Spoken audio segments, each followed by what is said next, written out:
ሰላም ጤና ይስጥልን ተመልካቾቻችን እንደምን ዋላችሁ እንደምን አመሻችሁ ከአንከር ሚዲያ ዝግጅት ክፍል ያክብሮ ሰላምታችንን እናቀርባለን። የሀገራዊ ምክክር ኮሚሽን የትግራይን የአጀንዳ ማሰባሰቢያ መድረክ በአዲስ አበባ ማከናወን መጀመሩን አስታውቋል። በአዲስ አበባ የትግራይ ተወላጆችን በመሰብሰብ የተጀመረው ሂደት በአብዛኛው ማህበረሰብ ዘንድ ጥርጣሬን እየፈጠረ ኮሚሽኑ ለሐቀኛ ምክክር ያልተዘጋጀ እንደሆነ የሚያሳይ መሆኑን በመግለጽ ተቃውሞ እየቀረበበት ይገኛል። በጉዳዩ ላይ ጠበቃና የህግ ባለሙያ አበራ ንጉስን ለማነጋገር ስልክ ደውዬለታለሁ። አበራ በማህበራዊ መድረኩ ላይ ይህን የተመለከተ አጠር ያለ መልእክት አስተላልፏል። በመድረኩ ላይ እንዲገኙ ግብዣ ከተደረገላቸው የትግራይ ተወላጆች አንዱ ጠበቃና የህግ ባለሙያ አበራ ንጉስ ነው። ነገር ግን አልተገኘም። ያልተገኘበትን ምክንያት እንደዚሁ ለህዝብ በይፋ አሳውቋል። በቀጥታ ወደሱ አልፋለሁ። እንግዲህ ጠበቃና የህግ ባለሙያ አበራ ንጉስ በቅድሚያ የሀገራዊ ምክክር ኮሚሽኑ ግብዣ አድርጎልህ ነበር። ለምንድን ነው ያልተገኘው?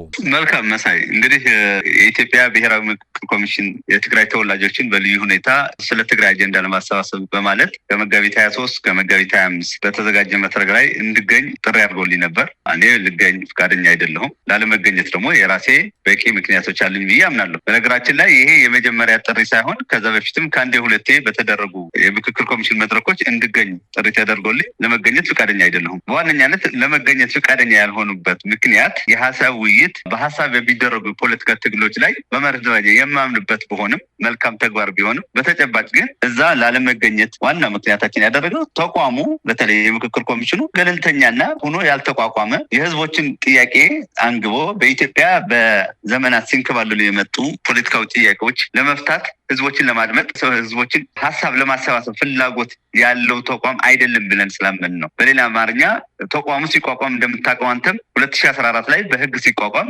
ገዢው ፓርቲ ብልጽግና ብቻውን ያቋቋመው ድርጅት ነው። ብቻውን ለማቋቋም ደግሞ ዋና ምክንያት ሆኖ እዚህ ሀገር እንግዲህ አንድ ተቋም የፖለቲካ ችግሮች ሊፈታ የታሰበ ተቋም ሲቋቋም የፖለቲካ ኃይሎች አሉ። የተለያዩ ባለድርሻ አካላቶችን አማክረህ የሌሎች ሀገር ተሞክሮ ተቀምሮ የኢትዮጵያ ነባራዊና ልዩ ሁኔታ ታሳቢ ተደርጎ ነው እንግዲህ አንድ ተቋም መቋቋም የነበረበት። እሱን ተከትሎ ግን ብልጽግና ማድረግ የነበረበትን ትቶ ለራሱ ፖለቲካዊ ፍጆታ ብቻ አገልግሎት በሚውል መልክ ብቻውን ያቋቋመው ድርጅት ነው። ብቻውን በአዋጅ ያቋቋመው ብቻውን በሰው ኃይል ያደራጀው ድርጅት ነው። ከኮሚሽነር መረጣ ጀምሮ ከተለያዩ አጀንዳዎቹ ከቀረጻ ጀምሮ ብቻውን ያቋቋመው ድርጅት ነው። ስለዚህ በዚህ ነፃና ገለልተኛ ሆኖ ባልተቋቋመ ተቋም ላይ መገኘት ማለት አንድን የፖለቲካ ኃይል በተለይ ብልጽግና የሚፈልገውን ድራማ ውስጥ ተሳታፊና ተዋናይ መሆን ነው። ትርጉም አልባ ተዋናይ መሆን ነው። ይሄ አንድ ካፈጣጠሩ ጀምሮ በዚህ ተቋም ስላለኝ ነው። ሁለተኛው ምክንያት ግን የኢትዮጵያ ነባራዊ ሁኔታ ነው። ኢትዮጵያ እንደምታውቀው በሁሉም አቅጣጫ በሚባል ሁኔታ የጦር አውድማ ሆናለች። በጣም መሰረታዊ የሚባሉ የፖለቲካ ጥያቄ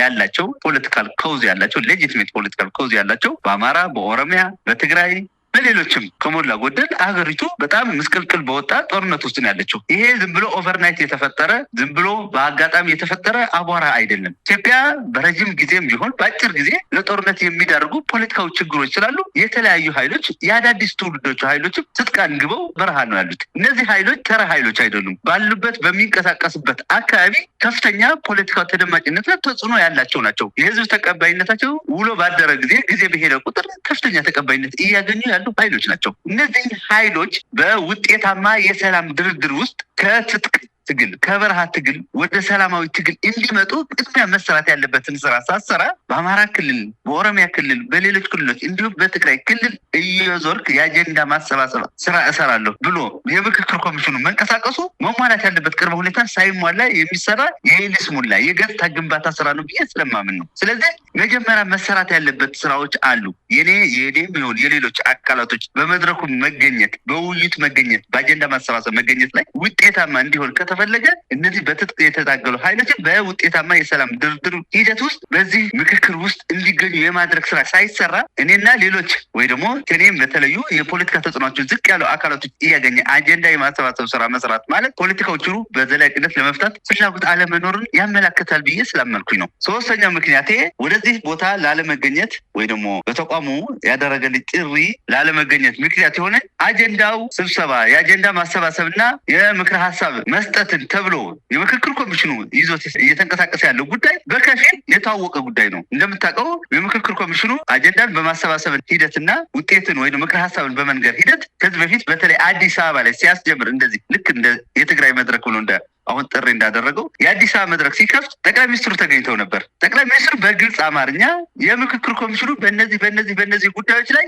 የመወሰን ስልጣን የለውም፣ አጀንዳ የማሰባሰብና ምክረ ሀሳብ የመስጠት ስልጣን የለውም ብሎ በሩ ዘግተውታል። ጠቅላይ ሚኒስትሩ በወቅቱ በእነዚህ ጉዳዮች መወያየትም ይሁን ምክረ ሀሳብ መስጠት አይቻልም ብሎ አቅጣጫ የሰጡባቸው ጉዳዮች በኢትዮጵያ ፖለቲካ ውስጥ ከፍተኛ ተቃርኖ የሚያስነሱ ለዘመናት የግጭትና የሰላም እጥረት ስለዚህ ሌሎች አጀንዳዎች ላይ የተፈለጉ አጀንዳዎች አሉ ማለት ነው። እነዛ የተፈለጉ አጀንዳዎች አጀንዳ እንዲሰበሰብባቸው የተፈለጉ አጀንዳዎች ደግሞ ብልጽግና እንደ ፓርቲ፣ ፌዴራል መንግስት እንደ መንግስት፣ ጠቅላይ ሚኒስትሩ ደግሞ እንደ ግለሰብ ደረጃ የፈለጓቸው ሊያሳኩት የፈለጉ ጉዳይ እንዳለ በግልጽ ያሳያል። በሌላ አማርኛ ቀድሞ የተወሰኑ ጉዳዮች አሉ። ቀድሞ እልባት ያገኙ ጉዳዮች ካሉ ደግሞ በዚህ ውይይት መገኘት አያስፈልግም። ነፃና ገለልተኛ ለመሆኑ የሚያረጋግጡ ናቸው። ሶስተኛ ምክንያት። አራተኛ ምክንያት ግን በኢትዮጵያ በሰላማዊ ፖለቲካ ትግል ውስጥ እንቅስቃሴ በማድረጋቸው ሀሳባቸው በመግለጻቸው ጉምቱ የሚባሉ ፖለቲከኞች እስር ቤት ነው ያሉት። እነዚህ እስረኞች እነዚህ የሰላማዊ ትግል ምልክት የሆኑ አካላቶችን ያሰረ መንግስት ሳይፈቱ እነሱን በእስር ላይ ያሉ ለምክክር መድረክ ብለህ በተከፈተ መድረክ ላይ መገኘት ማለት የእነዚህ ሰዎች ለፍትህ ለእኩልነትና ለዲሞክራሲ የከፈሉትን መስዋዕትነት አንደርማይን ማድረግ ነው። ኢሞራላዊ ነው ማለት ነው በሌላ አማርኛ። አምስተኛ ግን በልዩ ሁኔታ የትግራይን ተወላጅ ሁኜ የትግራይ ተወላጅ ነው በሚል ሂሳብ በተጠረፉት ልዩ መድረክ ግን የትግራይን ሁኔታ ታሳቢ ያላደረገ የምክክር መድረክ ነው። አንዱ አጀንዳ መሰብሰብ ያለበት ስለ ትግራይ ከሆነ ትግራይ ነው። መቀለ ወይም ሌሎች የትግራይ ከተሞች በሚገኝ ቦታ ህዝብን ወካይ የሆነ የህዝብ ቁጥር መሰብሰብ ያለበት እንጂ አዲስ አበባ መሆን የለበትም። ሌላው ዋና ምክንያት ደግሞ የትግራይ አሁን ያለችበት ነባራዊ ሁኔታ በጣም አጣዳፊ ሁኔታ ነው። ትግራይ እንደምታውቀው ከጦርነት ማግስት በጣም የተንኮታኮተ ኢኮኖሚ፣ በጣም የተበታተነ ማህበራዊ መስተጋብር፣ በጣም በስራ አጥነት፣ በጤና ችግር ብዙ መሰረታዊ የሚባሉ አጣዳፊ የሆኑ የትግራይ ህዝብ ውስጥ የቀን ተቀን ኑሮው ላይ ከፍተኛ ተጽዕኖ የፈጠሩ ፖለቲካዊና ማህበራዊ ችግሮች አሉ፣ ኢኮኖሚያዊ ችግሮች አሉ። እነሱን ሳትፈታ እነዚህን ሳታሻገር አስቻይ ሁኔታ ሳትፈጥር ፖለቲካ ፍጆታ ብቻ ስለ ትግራይ ጉዳዮችን አጀንዳ ማሰባሰብ ብለህ በአንድ ከተማ ሳይሆን በአንድ ሆቴል ውስጥ ለትግራይ ህዝብ ወካይ ያልሆነ ቁጥርን ውክልና ያልተሰጠውን አካል ሰብስበህ በሚደረግ መድረክ ላይ እዛ መገኘት ለእኔ አልተዋጠልኝም። ፖለቲካ መፍትሄም አያመጣም ብቻ ሳይሆን የትግራይ ሁኔታን የሚያባብስ ነው። እንደምታውቀው መሳይ የትግራይ ፖለቲካ ከ2013 በኋላ ከጦርነቱ ማግስት እስከ ዛሬዋ ትግራይ የፌዴሬሽን አካላት ነች ማለት በጣም የሚያስደፍር ምክንያት የለም። እነዚህና መሰል ቅድመ ሁኔታቸውን ሳታስተካክል ትግራይ እንደ አንድ ጤነኛ ክልል እንደ አንድ ከፌዴሬሽኑ ጋር ቁርኝነት ያለው እንደ አንድ ቋሚ መንግስት ያለው የተመረጠ መንግስት እንዳለው አካባቢ ተደርጎ ከነዛ ደግሞ ተወካይ መሆናችንን ማረጋገጫ በሌለን መንገድ በዛ መድረክ መገኘት መንግስት ለያዘው ድራማ ተባባሪ ሆኖ መገኘትን ሆኖ ስላገኘሁት ልሳተፍ ፈቃደኛ አልሆንኩም። ጠበቃና የህግ ባለሙያ አበራ ንጉስ 5 ምክንያቶችን ያስቀመጥከው እውነት ለመናገር 4 የተዘረዘሩት ምክንያቶች በአጠቃላይ በመላ ኢትዮጵያ የምክክር ኮሚሽኑ እያደረገ ያለውን ነገር በደንብ ቁልጭ አድርጎ የሚያሳይ ሁሉንም የኢትዮጵያ አካባቢ ኮሚሽኑ የሚያደርገውን እንቅስቃሴ የሚመለከት ነው። 5ኛው በተለየ ሁኔታ የትግራይን ጉዳይ ይመለከታል። እዛ ላይ እንደው የተወሰነች ትኩረት ለማድረግ በሚል ነው። ምናልባት ይህንን ለሚሰማ ሁሉ ሌሎችስ ማስመሰልም ይሆን የብልጽግና እጅ ያለበት እንደሆነ ይታወቃል። ግን ቢያንስ በቦታው ሄደው አድርጓል። የብልጽግና ደጋፊዎችም ይሁኑ ካድሬዎች ወደ ቦታው ሄደው የተወሰኑ የህብረተሰብ ክፍሎችን ጠርተው የሆነ አጀንዳ ሰብስቡ ብለው የሆነ ቲያትርም ይሁን ድራማ ሰርተው ሊሆን ይችላል። ይሄ ግን የጉዳዩ ባለቤት የዚህ አጠቃላይ ምክክር የሚያስፈልገው የህብረተሰብ ክፍል ትግራይ እያለ እዚህ መደረጉ በምን ሂሳብ ነው? እንደው የገቡት ያንተ ወዳጆችም ካሉ እንደዚህ አይነት ነገር ሲሰማ በራሱ በጣም የሚደንቅ ነው። አዲስ አበባ ላይ ምክክር ስለ ትግራይ አደርጋለሁ ማለት በምን መመዘኛ ተቀባይነት ይኖረዋል ብለው ነው የኮሚሽኑ ሰዎችስ ይሄን መድረክ ያዘጋጁት? ቅድም ምክንያቶች የተዘረዘሩ ተቋሙ የተቋቋመበት ዓላማና የተቋቋመበት መንፈስ ወሳኝ ነው ብያለሁ። ገለልተኛ እና በኢትዮጵያ በሂደር የቆዩ ዘመናትን የተሻገሩ ሲንከባለሉ የመጡ ፖለቲካዊ ችግሮችን በመገምገምና በመቅረፍ እንዲሁም ለመጪዋ ኢትዮጵያ መልካም እንድትሆን ሮድማፕ ለመሳል በተፈለገ መንገድ አይደለም የተቀረጸው የሚል እሳቤ መረሳት የለበትም። ለዚህም ነው በዚህ ደረጃ ወርዶ ተራ ድራማ ላይ ለመገኘት ምክንያት የሆነው የፍጥረት ችግር ነው፣ የበርዝ ዲፌክት ስላለው ነው ያተቋም እንጂ እውነተኛ ዓላማ ይዞ ገለልተኛነት ተቋማዊ ሆኖ ቢመሰረት እንዲሁም ገለልተኛ ነጻ ሆኖ ተቋቁሞ የኢትዮጵያ ችግር ከልብ ለመፍታት ማዕከል ያደረገ ተቋም ቢሆን ኑሮ እንደዚህ አይነት ድራማዎችም አይገኙም ነበር። በነገራችን ላይ መሳይ እኔ በማህበራዊ ድረገጼ ይሄን ዛሬ መድረክ ተቃወምኩት ማለት ሌሎች አልተቃወሙትም ማለት አይደለም። ለምሳሌ አረና ዛሬ መግለጫ ወጥቷል። ከኔ ኋላ ሙሉ በሙሉ ተቃውሞታል። በእኔ እንድምታ በተለይ የትግራይን በተመለከተ ትግራይ ነው መድረክ መካሄድ ያለበት፣ አጀንዳው ትግራይ ነው። ማንም እዚህ መድረክ የሚገኘው ውክልና የለውም፣ የትግራይ ህዝብ ውክልና የለውም ብለዋል። ሌሎች አካላቶችም አውጥተዋል። ሳልሳይ ወያነ የሚባሉ የትግራይ ፖለቲካዊ ኃይሎች ሙሉ በሙሉ ተቃውመውታል። በመድረኩ የተገኙት እንደነ ስምረት ያሉ እኮ በውስጡ በመድረኩም ላይ ያነሱት በተመሳሳይ ሁኔታ አጀንዳው መካሄድ ያለበት ትግራይ ላይ ነው። ገብቶሃል አይደል? የደገፈው የለም። ይሄ የሚያሳየ ድራማው ለማናቸውንም አካል ማሳመን የማይችል በዝቅተኛ ደረጃ የተከሰተ አጉል ድራማ መሆኑን በግልጽ ያሳያልና ማንም ለማሳመን አይደለም። እኔ እንዲያውም በዚህ ድራማ ውስጥ በጣም ጎልቶ የታየኝ ከዚህ በፊት የተደረጉ ነገር ስላሉ የትግራይ ጉዳይ የትግራይ ህዝብ ችግር ፖለቲካው መፍትሄ ማፈላለግ ላይ ቁርጠኛ የሆነ መንግስትና ቁርጠኛ የሆነ ተቋም በፌዴራል መንግስት ቤት እንደሌለ እንዲያውም እንደዚህ አይነት ቁጣ ሊቀሰቅሱ የሚችሉ ድራማዎችን በመሰራት የትግራይ እጣ ፈንታ ከፌዴሬሽኑ ከኢትዮጵያ እንዳይቀጥል የማድረግ ፍላጎት ያለ ድብቅ አጀንዳ ይመስለኛል። በዚህ ደረጃ ነው የምጠረጥረው። እንዲያውም እነዚህ ድራማዎች ደረጃቸው አልጠበቁም ስንል ውጤት አያመጡ ብቻ ሳይሆኑ በአሉታዊ መንገድ ትግራይ ቁጣዋ እየጨመረ የትግራይ ማህበረሰብ በኢትዮጵያና በኢትዮጵያዊነቱ ላይ ተስፋ እየቆረጠ መጨረሻ ላይ ከናካቴው ውሳኔ ላይ እንዲደርስ የተፈለገ እስኪመስለኝ ድረስ ነው የኔ ጥርጣሬ። አሁን እንግዲህ ምክክር የማይካሄድባት ምርጫ የማይካሄድባት ሁሉ ነገሩ ከፌዴራል መንግስት የተነጠለ ቀጠና ሆኗል የትግራይ ክልል። ምናልባት የህወሓትን ጥንካሬ ያሳየውን አንዳንዶች የብልጽግና እግር ትግራይ ላይ እንዳይረግጥ ስለተደረገ ነው። አብይ አህመድ ብሽቀቱንም ቁጭቱንም ንቀቱንም ለማሳየት በሚል ነው በዚህ ደረጃ የትግራይ ምክክር አዲስ አበባ አድርጋለሁ ያለው። ሄዶ መርገጥ ስላልቻለ ነው። መከላከያ ሰራዊቱ መሄድ አይችልም፣ ምርጫ ማድረግ አይችልም፣ ምክክር እንኳን ማድረግ አይችልም። ለዚህም አቅሙ የተገደበ ይልቅስ የህወሓት ኃይሎች ክልሉን የማያስነኩ ብልጽግና እግሩን እንዳይተክል በማድረግ ረገድ በጥንካሬ ይገለጻሉ። ይህንን ሀሳብ ትደግፈዋለህ? መሳይ አሁን ያነሳው ጥያቄ በፋክት ደረጃ እሱ ነው። ህወሓት በፈለገው መንገድ የትግራይ ፖለቲካን ተቆጣጥሯል። ብልጽግና ወደደም ጠላ ትግራይ ከቁጥጥር ውጭ እንድትሆን አድርጓል። እኔ እንደ አንድ ኢትዮጵያዊ ትግራዊ ሆኖ መቀጠል የሚፈልግ ሰው ሁን የሳሰው ህወሓትን ከማድነቅ ይልቅ ብልጽግናን በስንፍና መውቀስን እፈልጋለሁ። ለምን ብትለኝ የትግራይ ህዝብ ጣፈንታው ከኢትዮጵያ ጋር ነው ብዬ ስለማምን በኢትዮጵያ በአቀፍ ውስጥ ችግሮችን መቅረፍ መቻል አለበት ብዬ አምናለሁ። ሆኖም ግን ብልጽግና ትግራይን ብቻ አይደለም እኮ ብልጽግና አማራም ክልል እኮ ከከፊል በላይ ኦሮሚያ ክልል ከከፊል በላይ ከቁጥጥር ውጭ ሆነዋል። በትግራይ ግን በልዩ ሁኔታ ኮንሰንትፉሊ በፍቃዱ ለህወሓት ሰጥቶ ሌላው የኢትዮጵያ አካባቢ ባስተዳደር ችግር የለብኝም በሌላው የኢትዮጵያ ህዝብ ቁጥጥር ቢኖረኝ ችግር የለብኝ ያመነ ይመስለኛል። ያ በአንድ ህወሓት ጥንካሬ ሲሆን፣ በሌላ ሳይድ ደግሞ የብልጽግና ስንፍና ነው። በድምር ግን ከትግራይ ህዝብ አጠቃላይ ጥቅም አንጻር ግን የብልጽግና ስንፍና የሚሆን የህወሓት ጥንካሬ አደጋ እንጂ በአዎንታዊ ሊቀበለውና ሊተነትነው አይችልም። ምክንያቱም ህወሓት የትግራይ ህዝብ ከኢትዮጵያ ከነጠለ በኋላ አስፈላጊውን የሚባል መንግስታዊ አገልግሎቶችን አስፈላጊውን የሚባል ልማት አስፈላጊውን የጸጥታና ደህንነት አስፈላጊውን የሚባል የስራ እድል ለትግራይ ህዝብ ፈጥሮ የተረጋጋ ክልል ራሱን የቻለ ክልል ማድረግ አልቻለም። የትግራይ ህዝብ ፍላጎት ግን ከኢትዮጵያዊነት ቀጥሎም ሌሎች የሚገቡትን የመብት ጥያቄዎችን በተከበረ መልኩ በእኩልነት መኖር ሲሆን ብልጽግናን ያላረጋግጥለት አልቻለም። ህወሓትም ግን እንደ አንዱ ራሱን የቻለ ሀገር እንደ አንዱ ራሱን የፍትህ የእኩልነት የጸጥታና የዲሞክራሲ ጥያቄ የሚፈልግ ህዝብ ሊያስተናግደውና ሊያስቀጥለው አልቻለም። የትግራይ ህዝብ በዚህ መሀል ላይ በብልጽግና ስንፍናና በህወሓት ነጥሎ የማስቆየት የፖለቲካ ስልት መሀል ላይ አጓጉል የቀረ ህዝብ ነው። ከዚህ አንጻር የሁለቱም አካሄዶችና ውሳኔዎች ላደንቅ አልችልም። በፋክት ደረጃ ግን ህወሓት አካባቢው ሳያስነካ ግዛቱ ሳያስነካ እስከዛሬ ብልጽግናን አሸንፎ ትግራይ በቁጥጥሩ እንዳደረገ ግን የፋክት ጉዳይ ነው። ጠበቃና የህግ ባለሙያ አበራ፣ ስለዚህ ስለ ምክክር ኮሚሽኑ አንድ ነገር ሀሳብን ልጋራና ዝግጅታችንን እናብቃ። እንግዲህ ቀልድ ነው የሚመስለው ይሄ ምክክር ኮሚሽኑ ካፈጣጠሩ ጀምሮ ያው ሲመሰረትም ሲፈጠርም የአብይ አህመድን ልዩ ተልዕኮ እንዲያስፈጽም ተደርጎ የተቀረጸ እንጂ የኢትዮጵያን ችግር ለመፍታት የኢትዮጵያን ተቃርኗዊ ሀሳቦችና የተለያዩ የታሪክ ትርክቶችን አስማምቶ ኢትዮጵያን ወደፊት ለማስቀጠል የሚያስችል መደላድል ለመፍጠር የተቋቋመ እንዳልሆነ ካፈጣጠሩ ጀምሮ የታወቀ ነው። ይሄ ምንም ራሳቸው የኮሚሽኑ አመራሮችም የሚክዱት አይደለም። በውስጥ በምናገኛቸው መረጃዎችም እንግዲህ አንዴ ገብተውበታል። አብይ አህመድ እጅ እየጠመዘዘ አድርጎ ያላቸውን ከማድረግ ውጪ ኢትዮጵያ ውስጥ መኖር እስከፈለጉ ድረስ ማድረግ የሚገባቸውን ከብልጽግና እየተነገራቸው ከማድረግ ውጪ በራሳቸው የሚያደርጉት ነገር የለም። ዛሬ ደግሞ የሰሩት ድራማ እጅግ አስቂኝ ነው። እንደው ምን እንጠብቃለን? እንግዲህ ምርጫ ማድረግ የማትችል ሀገር ምርጫ ልታደርግ ተፍ እያለች ነው። ምክክር ለማድረግ ቁመና ላይ ያልደረሰች ሀገር እንዲህ አይነት ቲያትርና ድራማ እየተሰራ ነው። ሀገሪቱ በተለያዩ ማህበራዊና ኢኮኖሚያዊ ፖለቲካዊ ቀውሶች እየተናጠች ነው። ምንድን ነው የሚበጀን?